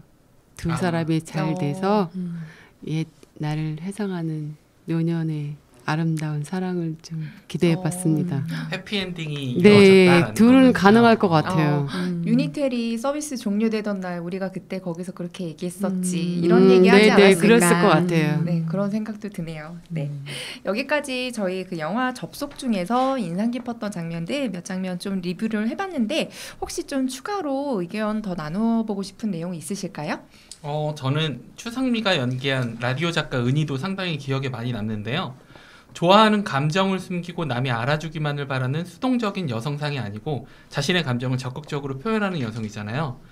저는 이렇게 솔직하게 자신의 감정을 적극적으로 표현하는 이런 캐릭터 상당히 좋아합니다.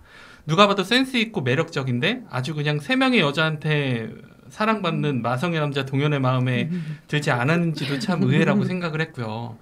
이런 또 매력녀를 또 놓치는 또 동현의 모습이 참 바보 같다라고도 느꼈습니다. 그리고 동현과 은희 사이에 또 아무 감정이 없었던 게 아니잖아요. 둘이서 또 이렇게 또 용기 내어서 자신의 감정을 표현하는 은희의 모습을 통해서 되게 멋있기도 하고 응원도 많이 했는데 이 영화 속에서는 아마 은희의 캐릭터가 상당히 멋진 게 아닌가라고 생각이 듭니다. 그래서 아마 은희와 희진을 이름을 바꾸실 정도로 그 정도로 캐릭터 사랑이 있지 않으셨나 그런 생각을 해봅니다. 네. 다른 의견일지 모르지만 은희가 이제 동현에게 대시하는 장면 중에 그 빨간색 원피스를 입고 빨간색 아반떼 차를 운전해서 나오는 장면이 있습니다. 저는 이 장면을 보면서 그래 유혹은 빨간색이 제격이구나 하는 생각을 했습니다. 이 영화가 이제 97년에 개봉되었다고 했는데 은희의 케이스를 보면서 저는 그 당시에 젊은이들이 성에 대해서 상당히 개방적이었던가? 당시 분위기가 생각나지 않지만 정말 그랬나 싶었습니다. 은희는 직장 선배와 사귀던 여자를 동현이가 받아줄 것이라고 생각했을까? 현실에서는 97년도 제가 너무 보수적인지는 모르지만 모르겠어요. 하기사 동현도 이제 뭐 선배 애인을 뺏었으니까 그 분위기는 뭐 충분히 가능성이 있는 것 같긴 합니다. 예술이라는 게 이미 이제 현실에서 벌어진 것을 반영하기도 하고 또 한편으로는 예술이 현실보다 앞서 나가면서 현실을 주도해 나가는 그런 두 가지 측면을 다 가지고 있지요. 근데 이 영화 접속이 그 당시의 성문화를 주도해 나간 그런 측면도 있지 않을까 하는 생각을 해봤고요. 요즘에는 우리 이제 자녀 세대들 이야기를 가끔 나누다 보면은 혼전 동거에 대해서 그 딸을 가진 부모 입장에서도 오히려 자연스럽게 거기에 대해서 거부감을 드러내지 않는 그런 이야기를 우리가 지금 나누고 있어요. 참 세상이 많이 바뀌었다 그런 생각을 하고 있습니다. 그리고 이 영화가 이제 주로 라디오가 이제 주요 매체로 등장을 하는데 우리 라디오의 역사나 진화 그리고 라디오의 장점과 단점 뭐 이런 얘기도 좀 해보는 것이 어떤가. 우리가 지금 이렇게 라디오를 진행하고 있는 입장에서 라디오를 그냥 건너뛰면 안 되지 않겠나 그런 생각을 해봅니다. 라디오 뭐 어떤 얘기를 하면 좋을까요? 그러니까 가장 고전적인 얘기는 이런 게 있지 않습니까? 텔레비전에 등장을 했을 때 라디오는 곧 문을 닫는다. 그런 얘기가 있었다고 그러잖아요. 근데 지금까지 살아남아 있고 계속 진화하지 않습니까? 맞아요. 보이는 라디오. 뭐 그리고 지금은 이제 1인 라디오 시대. 네. 뭐 이런 식으로. 그렇죠. 또 베이비 부모 세대들이 네. 대거 이제 은퇴를 하고 이러면서 이제 여가라는 게 생기다 보니까 또 과거에 대한 감성 뭐 이런 거를 다시 찾으려고 하는 그런 분들이 또 많아지고 이러다 보니까 또 그 라디오에 대한 또 관심들도 많아지고 그렇게 되는 것 같아요. 네. 이게 매체 변화라는 것도 이 라디오의 수명을 길게 한 하나의 장치가 되지 않았을까 싶습니다.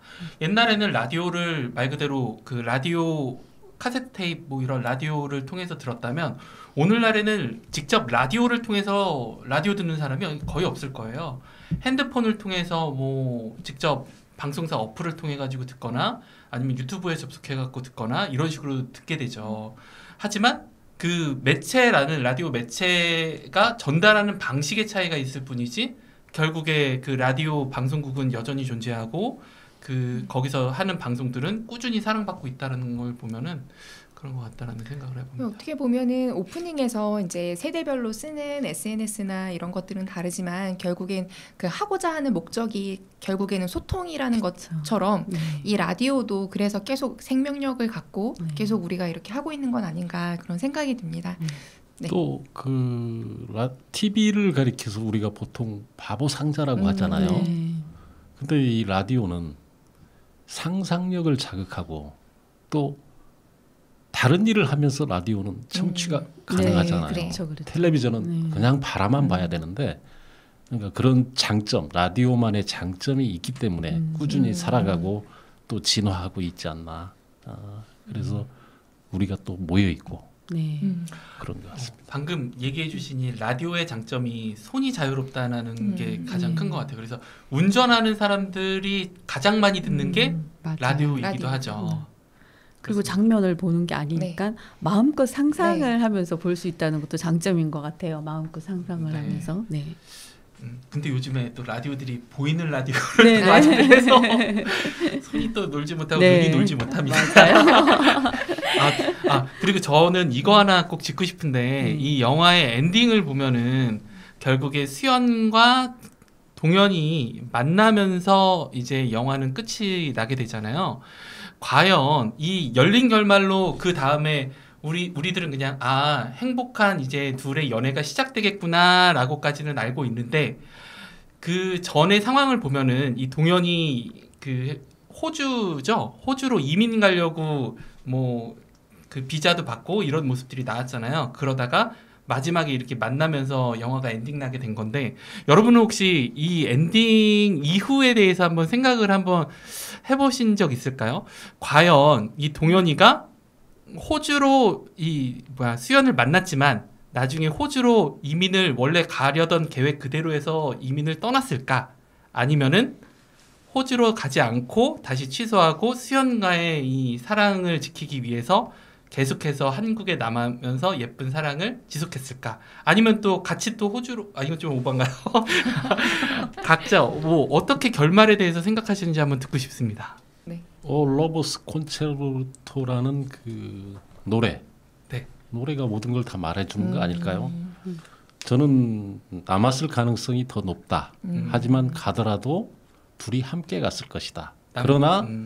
그러나 끝에까지 뭐 해피엔딩이 됐을지 뭐 그건 모르겠어요. 근데 둘이 아무튼 만나서 사귄 것까지는 보장된 거 아니냐.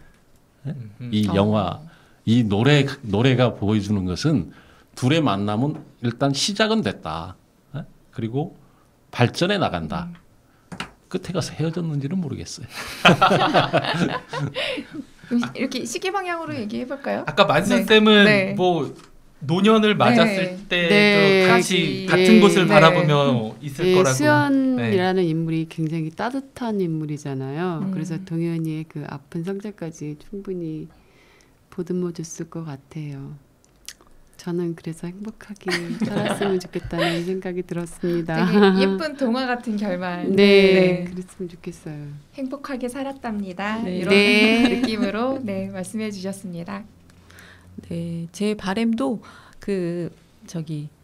통신의 아이디처럼 해피엔드로 그랬으면 끝났으면 좋겠다 하는 그런 바람이고요. 방금 만수님께서 말씀하셨듯이 우리 이제 그 전도연님이 그간에서 홈쇼핑 그거 하면서 막 몇 번이나 네. 막 맞아요. 이렇게 해주고 그런 네. 그 품는 따뜻함 그런 품성이 아마 그 상처를 좀 보듬어 줘서 이렇게 좀 더 서로가 이렇게 좀 더 한 발짝 더 나아갈 수 있지 않을까 약간 그런 생각을 해봤습니다. 네.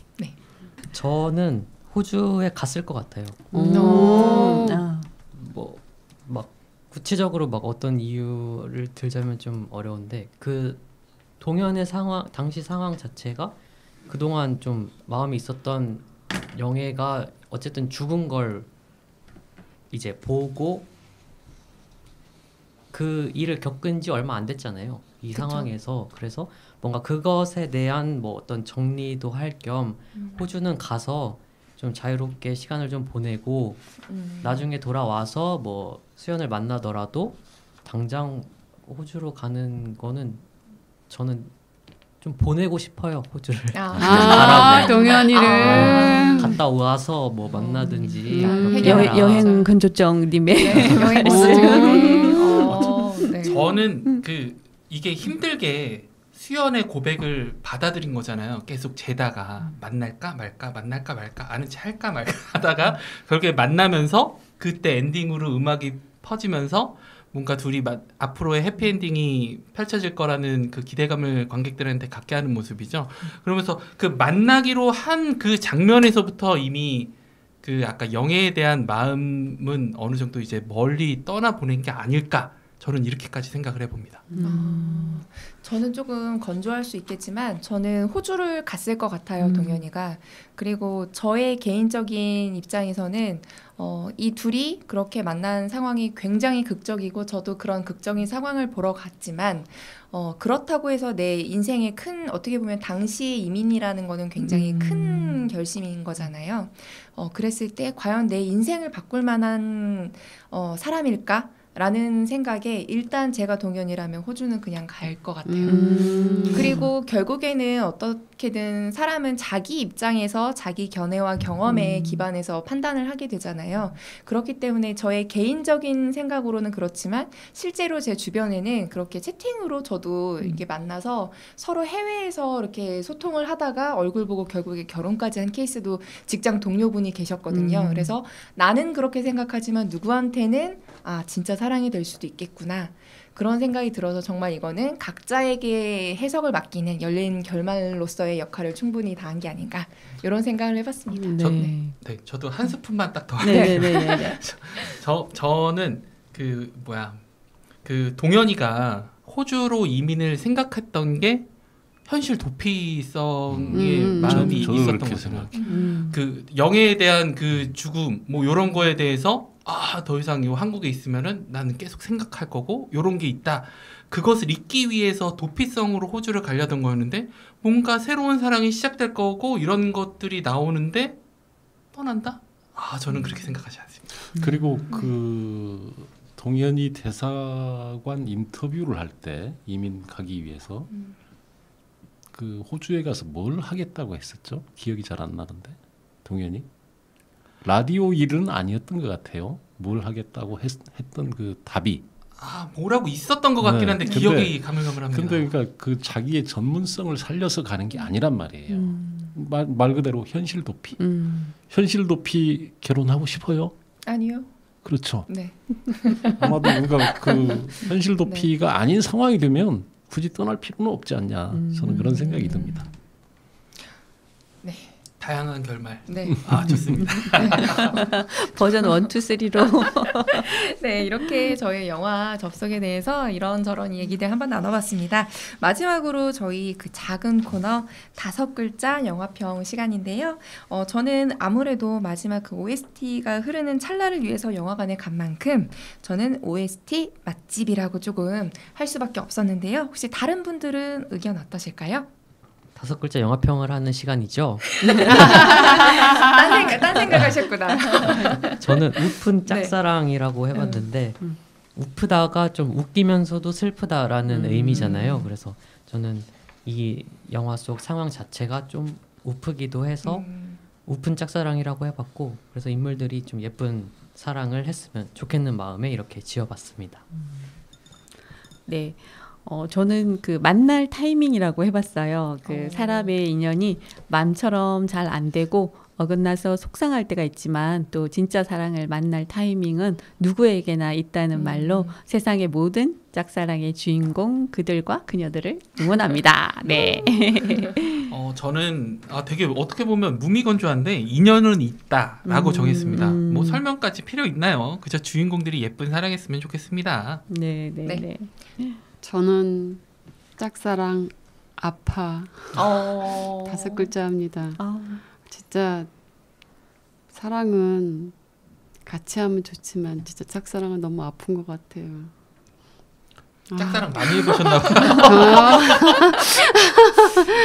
아무튼 짝사랑 아파입니다. 네. 저는 5글자 2번 쓰겠습니다. 잘못된 만남, 언해피 엔딩.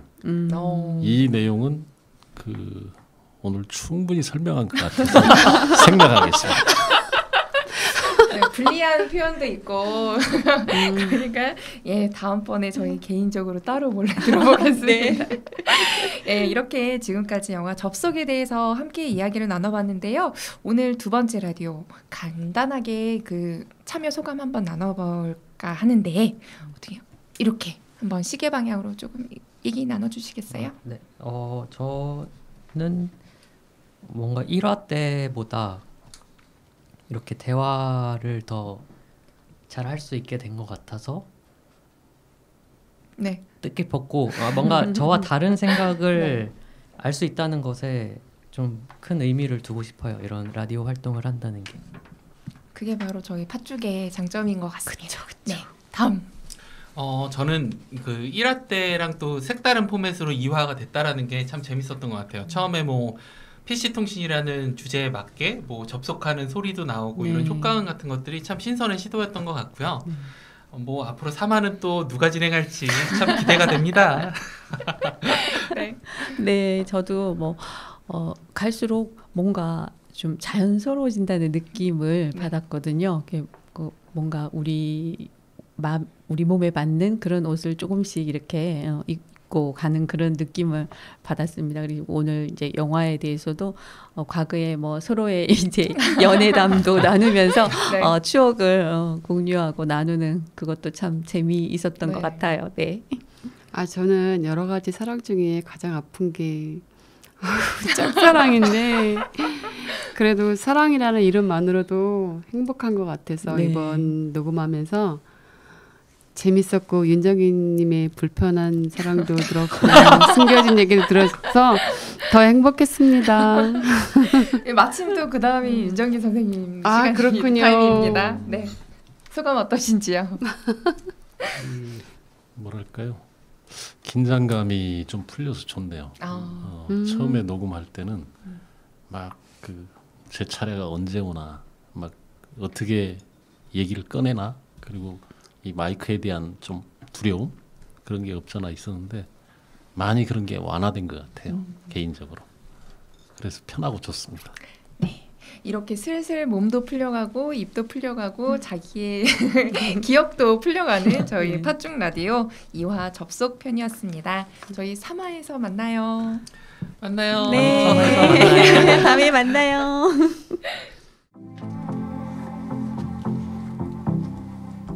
예전에 인상 깊게 봤던 영화 번지점프를 하다에는 이런 대사가 있습니다. 학교 선생님인 주인공이 칠판 위에 선을 하나 긋고는 이렇게 말하는데요. 이 세상 아무 곳에다 작은 바늘 하나를 세우고 하늘에서 아주 작은 밀씨 하나를 뿌렸을 때 그게 그 바늘에 꽂힐 확률, 그 계산도 안 되는 확률로 만나는 게 인연이다 라고요. 매일 얼굴을 보고 연락하고 그래서 너무나도 익숙한 우리 주변의 사람들. 사실은 이 영화 속 대사처럼 헤아리기도 어려운 확률을 이기고 만나게 된 그런 소중한 인연은 아닐지요. 세상의 수많은 팟캐스트 중에서도 오늘 이 시간 저희 팥죽 라디오와 함께 하시는 여러분들 역시 언젠간 꼭 만나야 할 그런 인연 아니었을까요? 다음 이 시간에는 박상현 님이 팥죽 라디오 3번째 PD로 인사드릴 예정입니다. 함께 해주셔서 감사합니다.